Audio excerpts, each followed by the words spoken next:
We're here to make you mad. That's really what we're going to do. All this and more on the Self-Evident Podcast.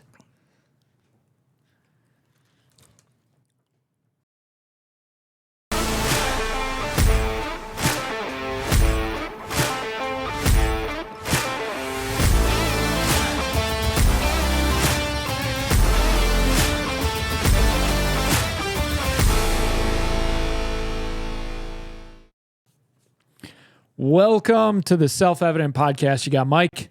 You got Massey. That's right. Oh, it is game time. So, thank you so much for joining us. We appreciate you guys stopping by. And do not forget, as usual, we are going to tell you, go to theselfevidenttruth.com, get yourself some merch, get yourself a shirt, get some resources. We've got our Constitution course, of course. Because a horse is a horse. Or horse, of course. And of course. Besides all that, don't forget, we do have our fundraiser. We are driving for our fundraiser, trying to finish it off for the year. And please pray about donating, pray about being a monthly sponsor of the Torchbearers, or you could do a one-time donation.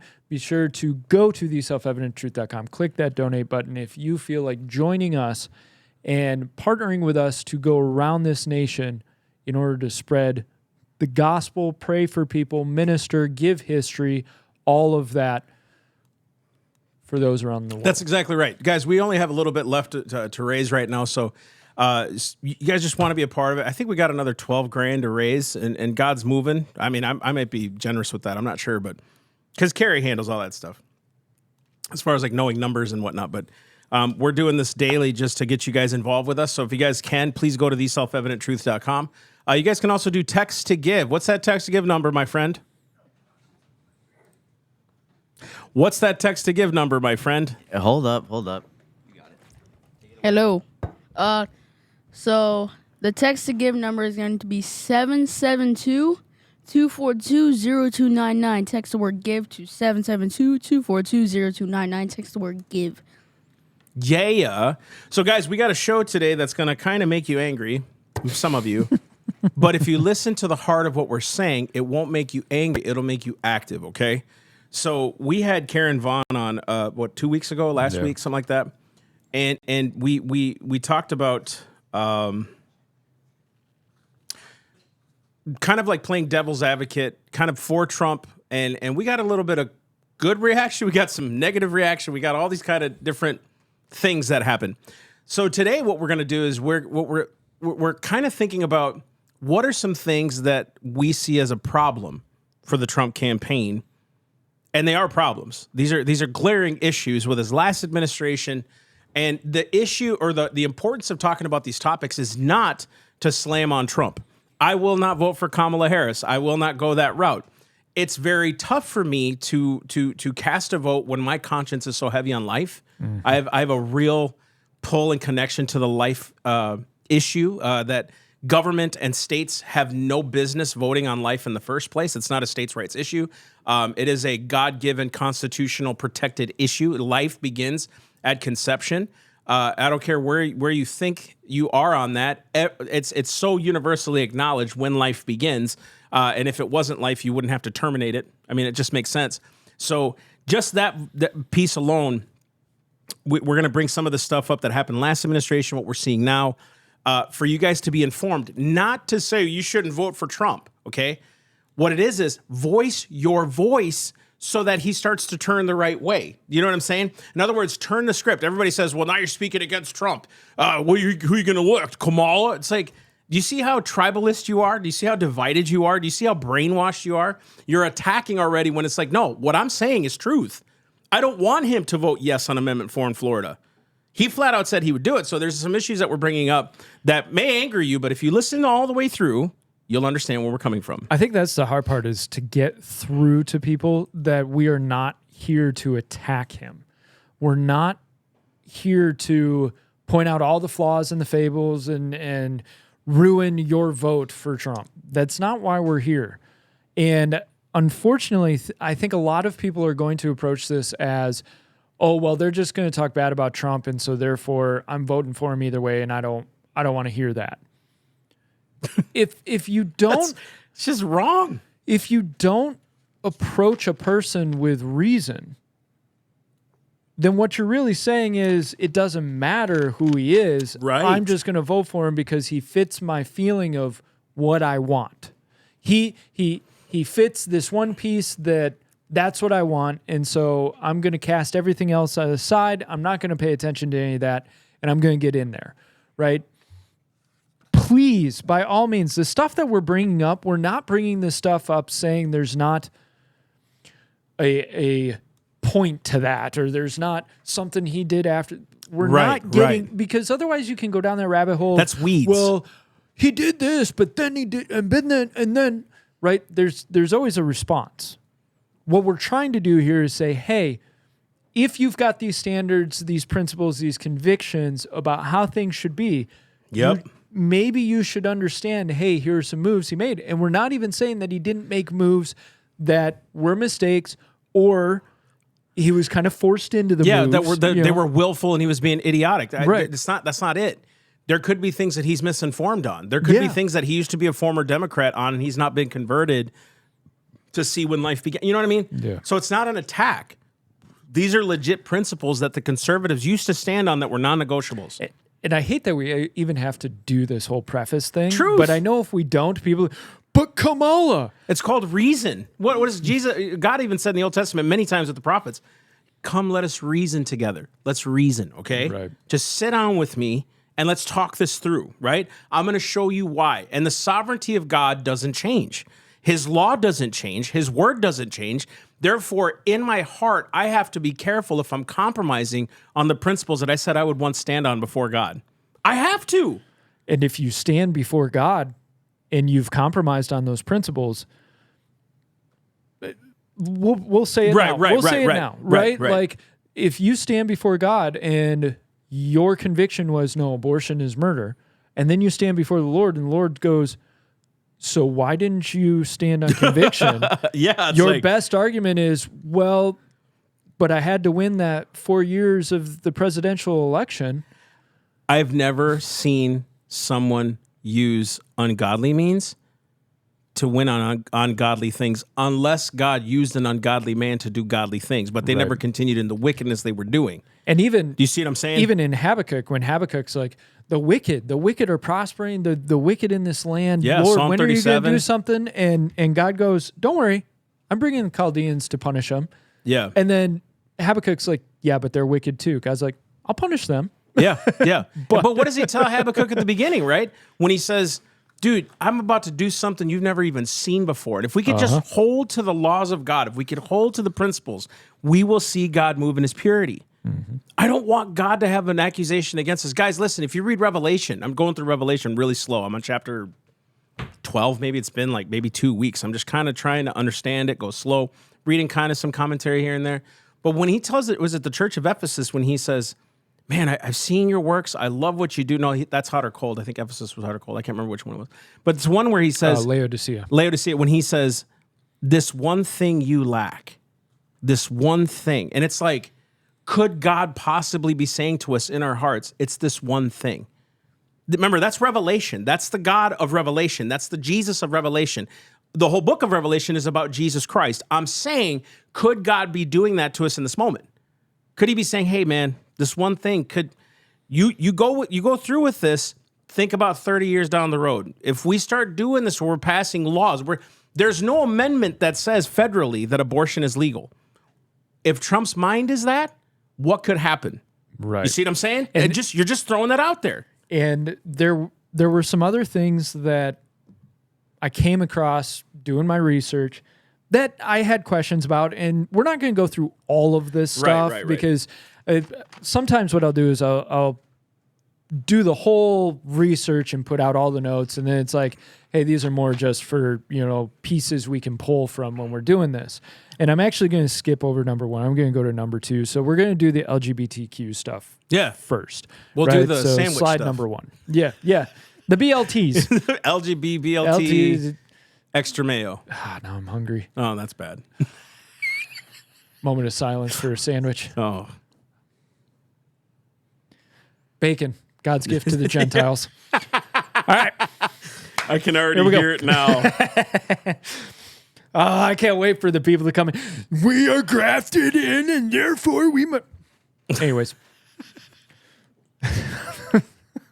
All right, so slide number 1. LGBTQ. Now, don't forget that in 2016, he came out and basically said, I'm the most pro-LGBTQ president ever. And holding up LGBTQ for Trump and all of that. Now,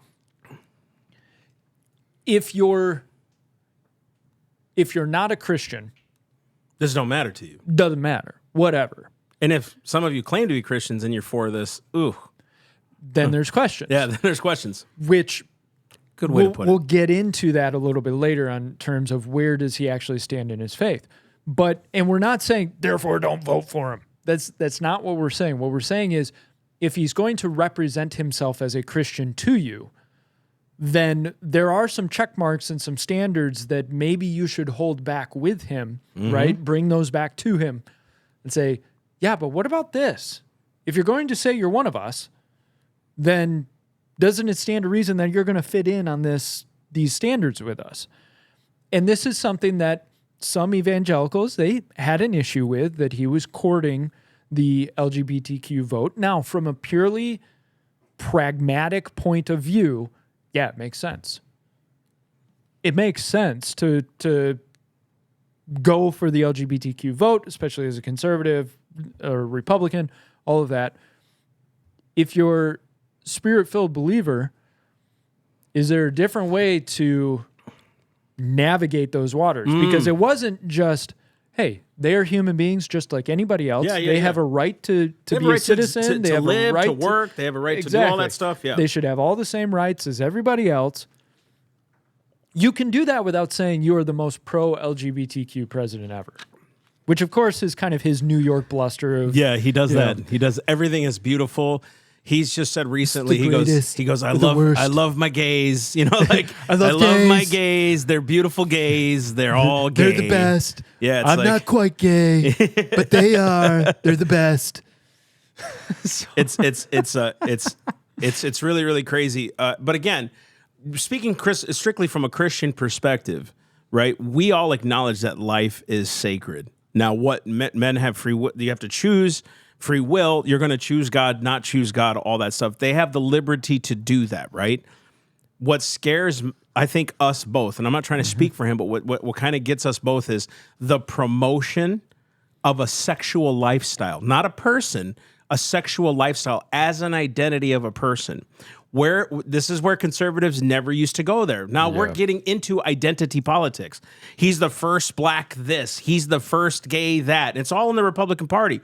We're literally trying to use identity politics to try to overcome identity politics. Buy a vote. We're doing all the same things in a sense, and we're calling it going with the times. I'm telling you, they're changing the way we talk. You see what I'm saying? You think about the conservative of today, and there are plenty of people who are not conservatives who point this out.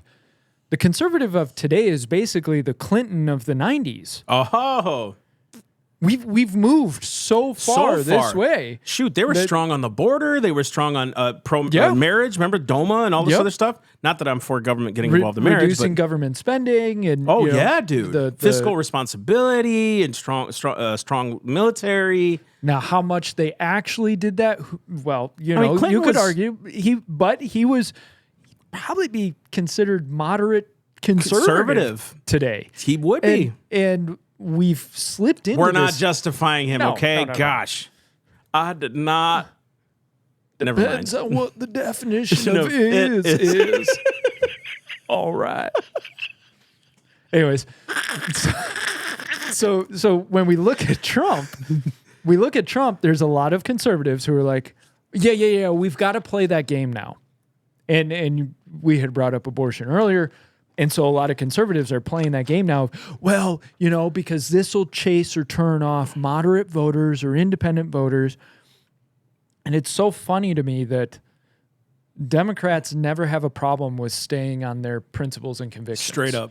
Which really you could argue they have none, but their principles and convictions are whatever they feel that day, but they stick to them. Exactly. There's never we don't want to scare away voters. It's no, we're going hard and everybody's going to come with us whether they like it or not. And the evangelicals tend to take more of a position of, well, we don't want to scare people. It's halfway to, well, I don't want to make things uncomfortable with my neighbors, so I'm not going to share the gospel with them. Ooh. We're kind of halfway to that point. Ooh. And I'm not attacking. I'm just pointing out goodness. It's excuses, right? We can all make the excuses. I'm just not called to that field, or I'm not this, or gosh, I just don't know the scriptures very well. Let's not talk about sin because that might offend. Man, it'll turn them off, and we're too hellfire and brimstone, and that's too legalistic, and then all of a sudden it's too loving, and we don't know how to say and what. And the bottom line is, all of those excuses are the reasons we have many excuses because we're ill-equipped mentally and spiritually and physically to fight this fight. Because if you know history, you know exactly what sin can do in a nation. You know exactly what apathy can do in a nation. You know what unconstitutionality can do in a nation. You know what a king can do when they get rid of a republic and institute a king. You know what that can do to a nation. You know what it's like when a king or a representative disregards its constitution, its charters, its laws, the Magna Carta. I mean, the Magna Carta changed in 5 years. I mean, it was like it fell apart. Actually 2 or 3 times in 5 years. Yep. And so you see all these things, and all it is man controlling man. And they always have this solution. Isn't it funny? They always create the problem and then the solution. Machiavellianism, there's dude. places I could go with that. Right, but it's Machiavellianism. And it's like, we've created this problem with this position, this presidency, that somehow the president changes everything. And I'm saying to you, and I got a comment on one of my things earlier, it's the local governments. We got to stay focused. And if we put that much emphasis on Trump and Kamala, who, I mean, literally, if we follow the Constitution, they have no real authority. They're just making sure that the executive branch is doing what it's supposed to do and making sure laws are being upheld. That's all their job is. But we've given them so much expansion of power that it so much determines our nation's future what president is in there. And if you actually knew who was running for your city council and your county commission and voted accordingly, you could start to build in bulwarks that move back up the chain. So if you knew who your state legislature was, if you knew who your governor was, right, and start voting from bottom to top in terms of local to state politics, all of a sudden you've built a strong buffer. Because guess what? The federal government, the biggest weapon they have against you is money. Bribery. The blackmail of funding, which they're not even actually supposed to do, but they do it. They do it because nobody holds their feet to the fire and says, you can't do that. You can't use my own money against me if I don't do what you want me to do. And I'm going to jump out of script, but we're going to go to COVID because I think COVID was a sign of that in terms of Trump. And I can hear the rabble now, but just stick with me on COVID because I do want to defend him in a way on this whole thing. But there were some spots where he didn't understand Constitution. He didn't understand the separations of powers. He didn't understand 10th Amendment. I think too, you got to give, and this is not an excuse, but you got to give grace in a sense to the fact that it was a global pandemic where it's like people freak out and you're like, what do I do? So not that it was right what he did. Right. But okay. Everybody was freaking out. Yeah. So let's go ahead and do slide 2. Now, Trump started out, he supported both Deborah Birx and Anthony Fauci, the science, but he also had Pfizer board member Scott Gottlieb on the outside by seeming to have his ear after heading the FDA. Even Politico noted Scott Gottlieb's influence during the whole COVID mess. Okay? Now, I'm going to give you a range of dates.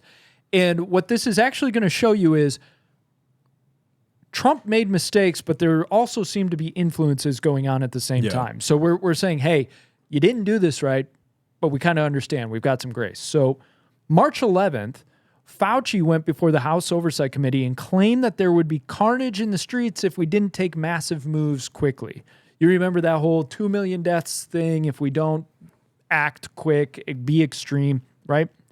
That same day, it was apparent Trump was headed towards lockdowns. Despite originally voicing a lack of support for lockdown. So obviously Fauci, Birx, Gottlieb, these type of people had his ear.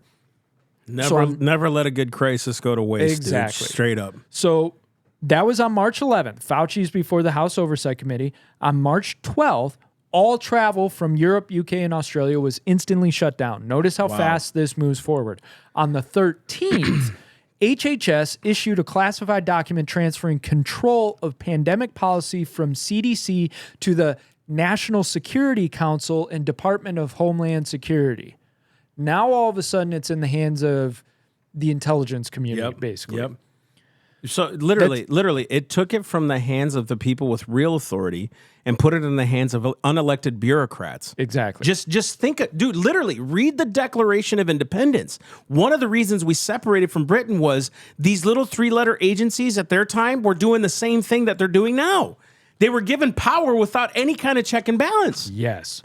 And it was basically martial law. Straight up. Anybody remember the mask mandate on airplanes? Well, there's a mandate. It's and a law. And you couldn't find the law? Yeah, there was no law, but there was a mandate that somehow was enforceable, yet was written by an agency with no power to write legislation. And no power to force it. Right. So on March 17th, he asked everyone to work at home if possible, postpone unnecessary travel, and limit social gatherings to no more than 10 people.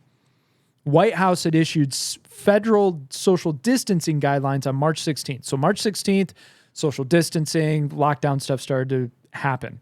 He wanted the country open by April 12th. On March 27th, he signed $2.2 trillion emergency spending bill. That was one of 4. Wow. Massive emergency spending bills. Yeah, the debt went up some significant. I think you skipped it, but he raised the debt in his time about $6.5 trillion. They say by the end, with all the extra payments that went out, like kind of I don't know what they call it, but extra payments about around 7.2 trillion. Yeah, that it went up in one term. Right, and people will immediately point the finger at Biden and go, but Biden did more. Yeah, okay. Doesn't absolve the fact that we did like 4 massive emergency spending bills. Right. Yeah, Biden did more, but it's like we expect stupidity from people who don't understand. But as conservatives, to conserve means to preserve. And so we're not expecting it from our side. And people's immediate response is, but the crisis, but it was an emergency.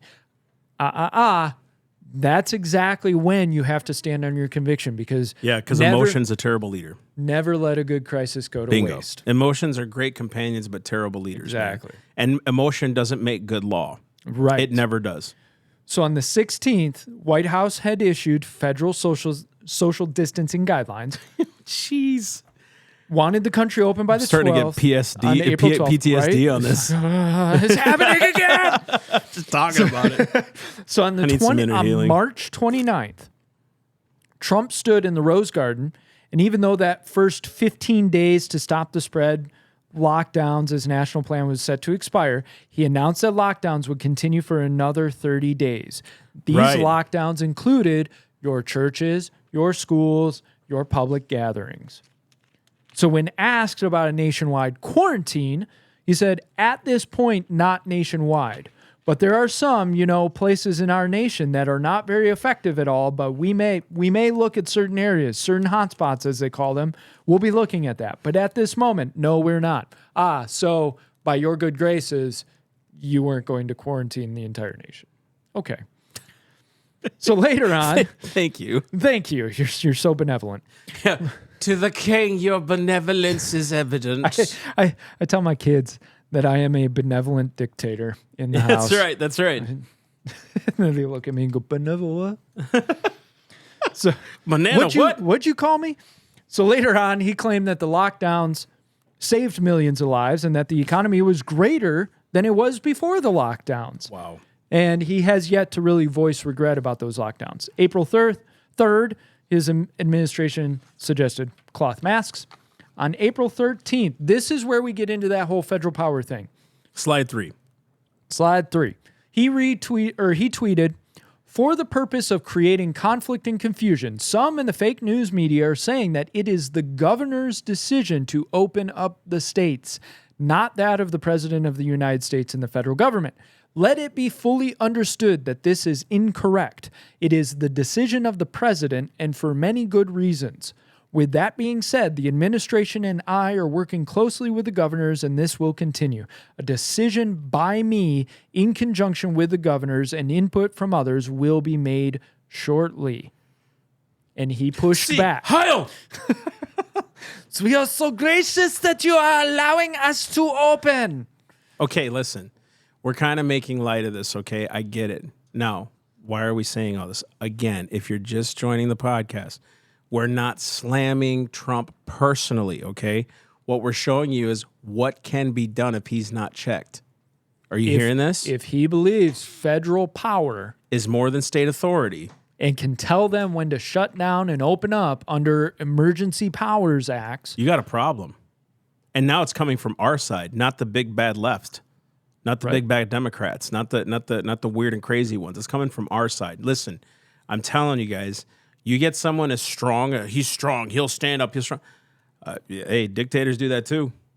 Just y'all can call me crazy, but it's almost like this is nothing new that we've ever seen. Again, can we just go back to John Adams and the Alien and Sedition Act? Second president of the United States ends up doing it. What's weird about it is the Supreme Court did not strike it down as unconstitutional until after it rescinded. So in other words, back then, an executive order was given to the cabinet of that president for their time frame, not a blanket law. It was just for them to do this. He wanted to ban speech that basically criticized the federal government, criticized the United States, because it would create an ire and a swell of, what would it be? Dissension in the country, and we were so fragile, we were so small, we were in debt, and we didn't want to join the conflict in France. At least our federal government didn't, so we had reasons. Thomas Jefferson's like, are you flipping nuts? We just fought a whole revolution over this stuff, and now you're thinking you're the king now? What are you doing, right? And so he and Jefferson like got into it, and I think Adams fired like two of his top guys, and it was crazy stuff. Yeah, it got messy. Look what happens with someone who can be an autocrat or a theocrat or just a crat, right? Someone who can stand like that and say, but we need a strong guy in there. Okay. Someone with no morals, someone with no morals and no constitutionality, boy, here it comes. And I'm saying, what we're saying here is this is stuff that needs to be checked that nobody's talking about. He just seems to have all the answers. Trump's the man. Trump's the guy. And we're saying here, like, no. America was built on a constitution. Matter of fact, the man, John Adams, said, we're a nation of laws, not men. It's not about the man in office. It's about the laws we uphold. And until they make a constitutional amendment where it says now the president is king, we have a duty as a citizenry to hold him accountable. Now, is he the best option over Kamala? That's up to you guys. Yeah. We have our opinions, right? I'm not going to tell you who to vote for. Is he better than... Oh, geez, yeah. I mean, God. A blind prophet could see that, of course. Check his pulse. Has he gotten better? Has he gotten better? Yes. I think some of the messaging he's even had to change about what he did. But he's never come on and said, man, my bad. He'll never apologize. No. Dude, that's dangerous as a leader. If you can't to your people say, I messed up. Is he doing that with the Lord? No, he's not. And that's the difficult part. Now, if you have evidence to show me where he talks in an honest way about being forgiven or repenting to the Lord, please, by all means, show it. Because whenever he's talked about forgiveness that I've seen, it's been basically I don't really have to worry about that. Ain't Not that a big something? deal, right? There doesn't seem to be a humble sense of, Lord, I've really screwed this up, and I'm living by God's grace each and every day, and I never hear him talk about Christ. I hear him talk about God. I hear him talk about Christianity. I hear him talk about Protestant. I hear him talk about the Bible and how it's the greatest book ever, you know.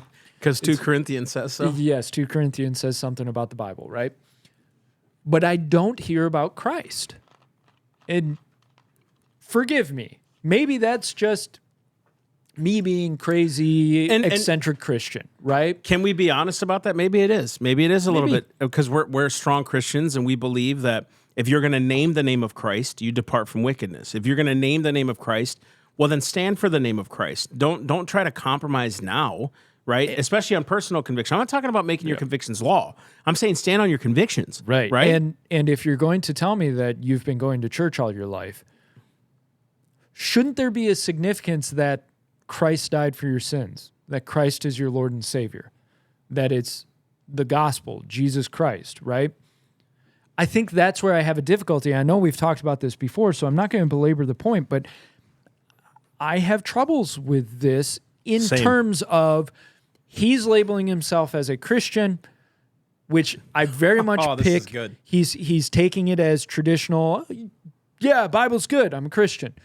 And you're labeling him as a Christian, which gets dangerous because now all of a sudden you've attached to him standards that the world is looking at going, oh, so that's what you guys define as a Christian. So I did this post late last night, I think, when I saw Trump endorsed Amendment 4 in Florida. And he said they need more time. It's 6 weeks is not enough. And reproductive right, the whole thing, right? And I said, man, another candidate that's pro-abortion, pray for him. You know what I mean? He basically thumbed up abortions, and some of the comments were like, the ones I'd expect, who are we going to vote for then?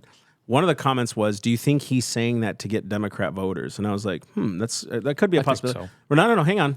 So could he be saying he's a Christian to get your vote? You can't be a sin in one and not the other, dude. If you lie, you eventually will be lied to, okay? A lie is a lie, and it spreads like wildfire. When you begin to hide one thing, you hide 100 things. I'm just saying, if we're going to apply it to one, right? Let's just get real here. This is how human nature works in sin. And the problem, and this is the only time you'll hear me say this, the problem with the modern American church is we don't preach sin anymore.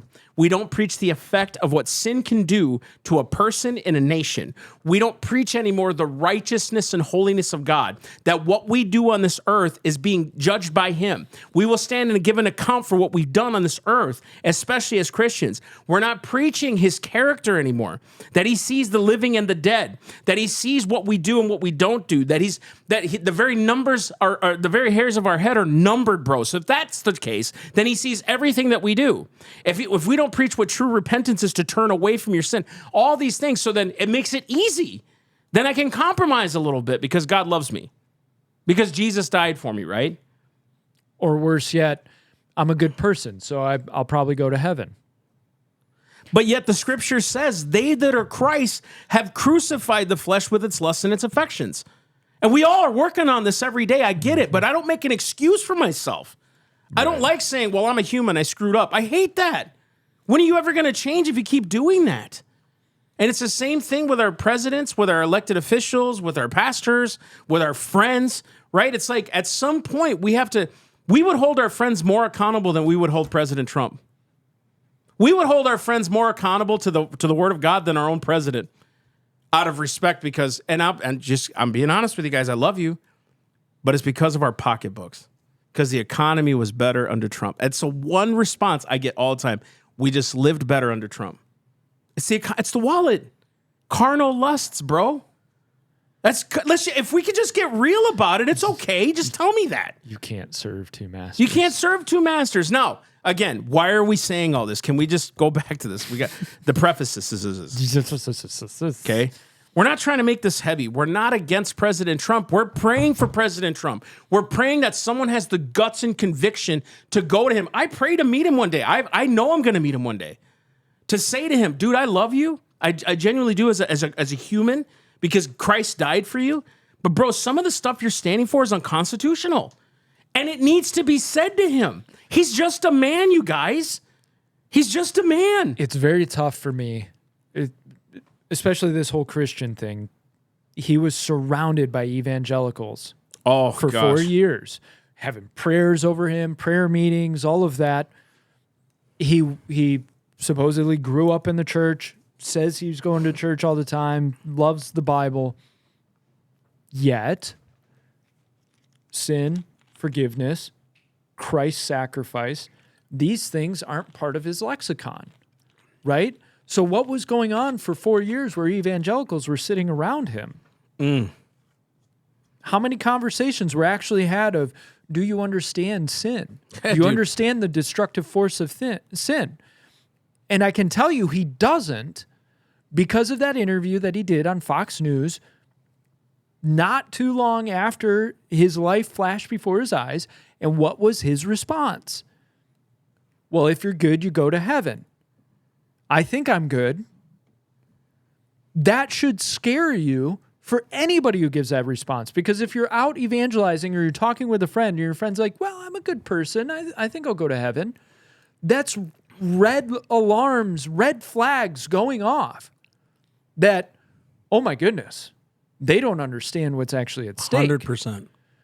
And that we do this man as a soul a disservice. We hate him if we don't tell him the truth.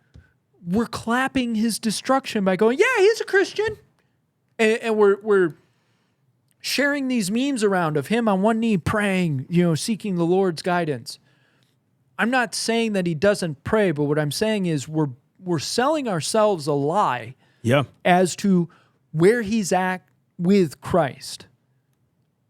And I'm not saying don't vote for him. I'm not saying that he's not better than Kamala. I'm not saying any of that. What I'm saying is, and Massey, I could say, is saying the same thing.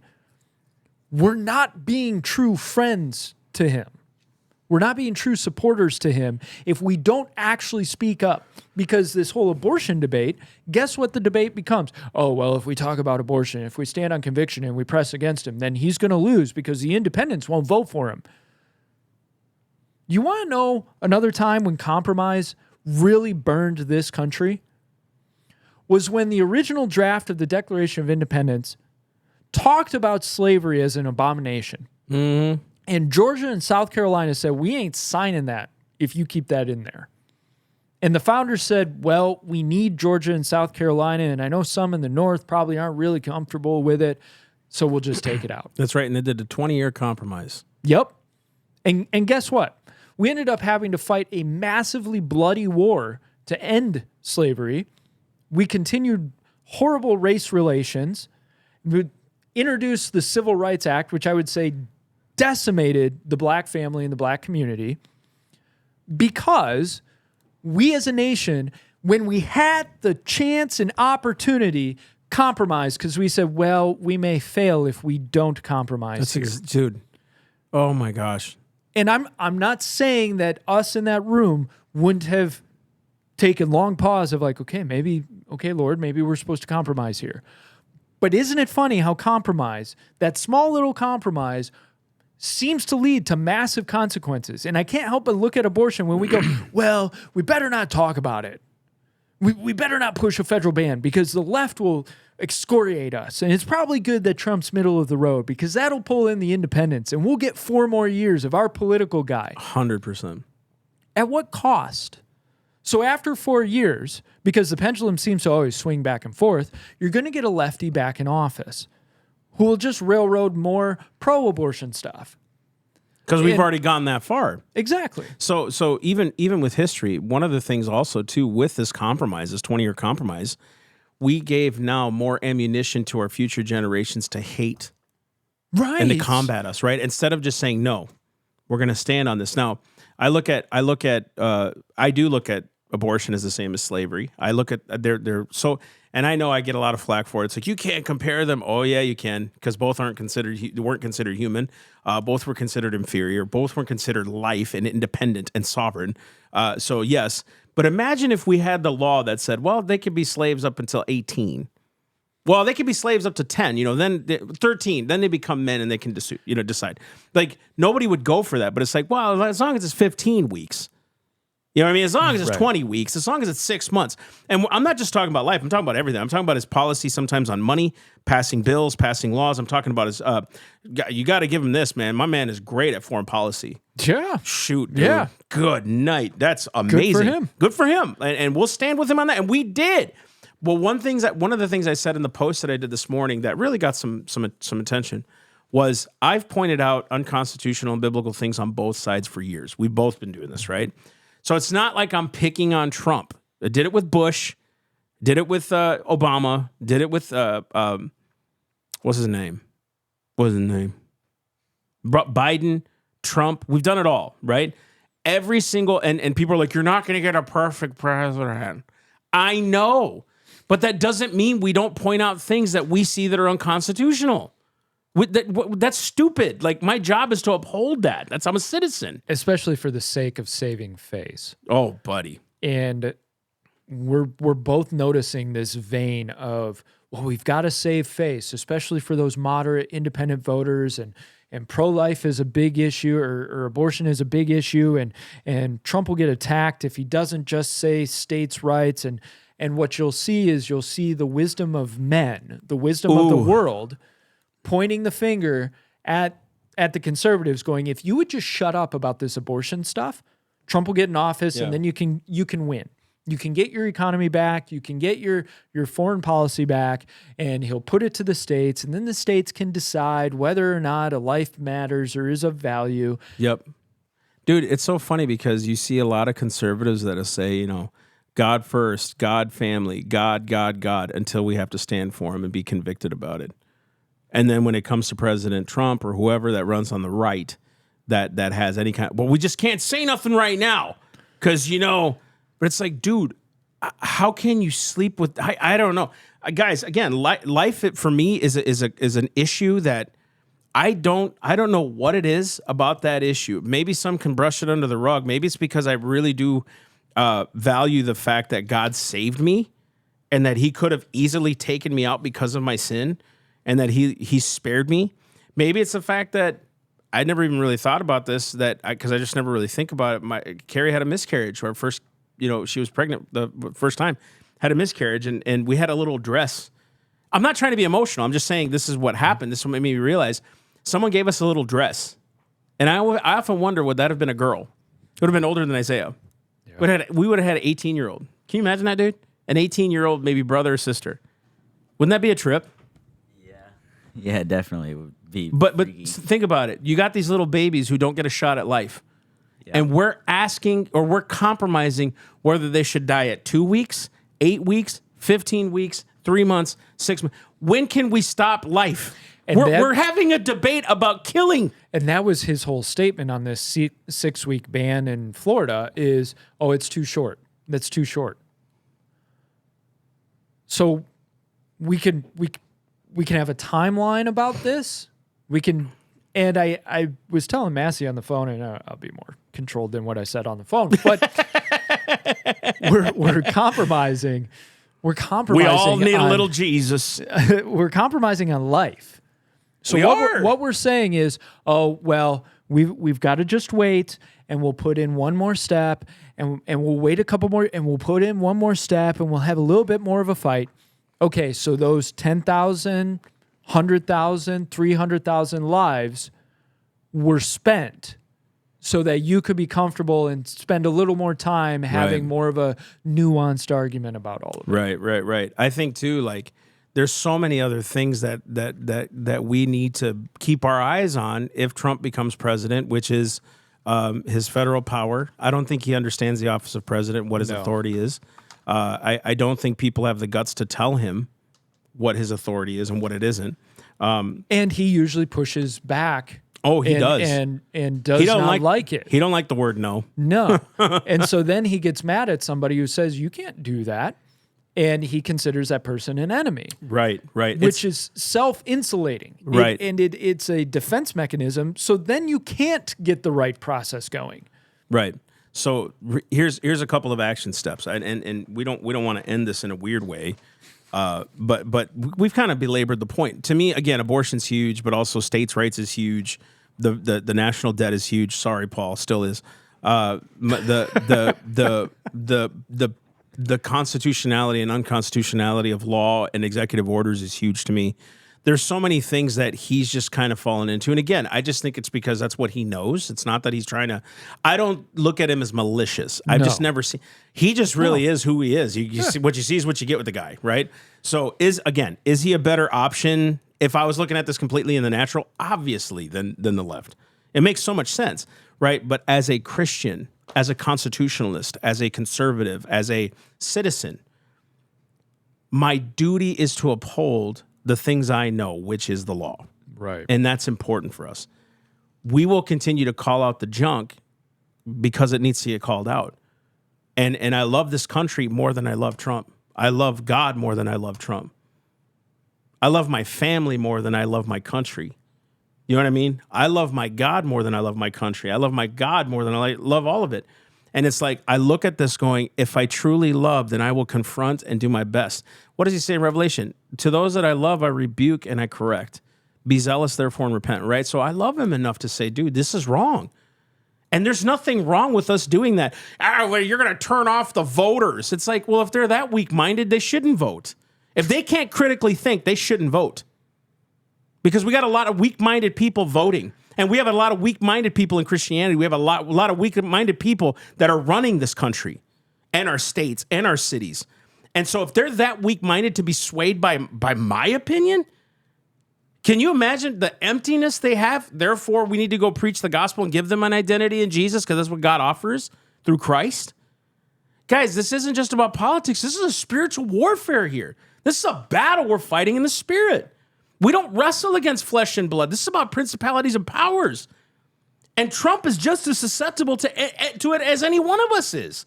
And if we're not protecting and watching his six and saying, stop, boss, stop for a minute, right? Then I don't love him. And I'm not going to stand guilty before God. I'm going to keep speaking my conscience. And you know what's so stupid? If we were pro-Trump, we'd have viewers crazy right now. And I'm seeing it go down every time we hit. And it's so stupid. And it pisses me off. And you know what? I'm ready to say it now because I have nothing holding me back. It frustrates me that people get upset about this when the truth is being told. And you guys are the ones that are saying, we need the truth again. And yet when the truth comes and it confronts your God, you turn it off. Shame on us for idolatry in this country. We're idolizing a man over him. And he gave us all of this.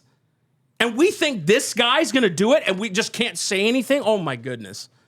Shame on us, bro. Shame on us. And I'm not doing it anymore. I can't do it. I love you, Mike, too much for this to happen. Right. My kids are going to grow up in this country. What are we going to leave them in 100 years if we don't do something now? That's why we talk about this. You know? Compromise kills. Oh, my gosh. Compromise kills. Compromise, I'll say it till I'm blue in the face. Compromise, it's like cockroaches. If you see one, there's 1,000 more hiding in the cupboards, hiding in the walls. And we allow those compromises to just run all over our life. When we look at somebody like President Trump and we as Christians go, oh, no, it's fine. It's fine. You know, I'm not saying you lambast him in public and you call him evil and you say this is a wicked man that I can't possibly. That's not what we're saying at all. No way.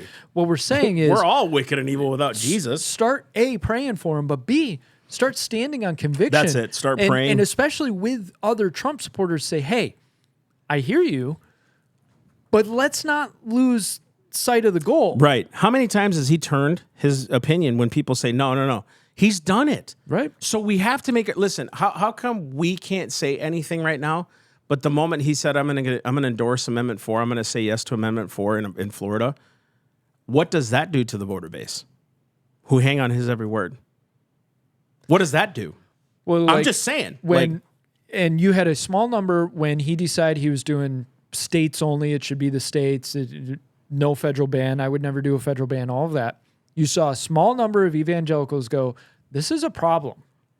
You saw a large number of people go, yeah, okay. Yeah, that's fine. He's middle of the road. He's got to buy votes. You know, he's got to do what he's got to do. Slavery should be a states' rights issue. Yeah. That's right. You know. What did Paul say? Should I continue to do evil that good may come? I mean, sorry, dude. No, that's Romans 7 or 6, I think. It's like, should we do good that evil may come? I'm sorry, man. Now, again, I'm not saying he's doing it maliciously. We got to preface this again. Right. This is about holding him accountable, okay? He gets in, great. We know we're going to have a great economy. We know what he's going to do because he's solid at that stuff. But we better not negate our principles. We got to hold him to it, dude. That's our point here. It's not about not voting for him. It's about holding to the principles. And driving him to conviction and principles. So, All right, guys. $30,000 goal, y'all. So just because we need to raise the national debt. We need to ask President Trump to raise the national debt for us. You know, when there's trillions just flooding into the world, just carve off like A 30,000. chunk. 30,000 on that. Just hand it over. We'll use it. Anyways, thank you so much, guys. And for those of you who actually stuck by us and hung through this whole thing, we want to say this. We are not saying don't vote for him. We're not saying you have to hate him. We're not saying that he hasn't done good things. What we're saying is have a open-eyed approach to who you're getting when you vote for him, and have a plan in place of what it looks like to influence your leaders. Other than that, go to theselfevidenttruth.com. Come on, man. Stand, y'all. Stand. Stand in prayer. Stand firm in your principle. And let your voices be heard. And I promise you, man, it changes people when you let your voice be heard. Amen. TheSelfEvidentTruth.com. You guys can find out more information about what we're doing. Writing some new blogs, doing some new things here with some curriculums, books hopefully coming out here in the fall, which is great. A new book. So we got a lot going on. Pray for our tours. We got one coming up here very soon in Texas. Mike and I will both be out, I think, for about a week and a half each, something along those lines. So he's going to be doing a separate tour than I am because he's the man now. He can just do those things. And so I'm doing one and he's doing a whole other leg of Texas. So God is moving. We're in those areas to preach the gospel, to minister. God is moving and building the citizenry, discipling people to the word and its nation. And the nation, I should say. So we love you guys so much. Thank you so much for tuning in. We love you. We'll see you Monday. Yep. Love you guys.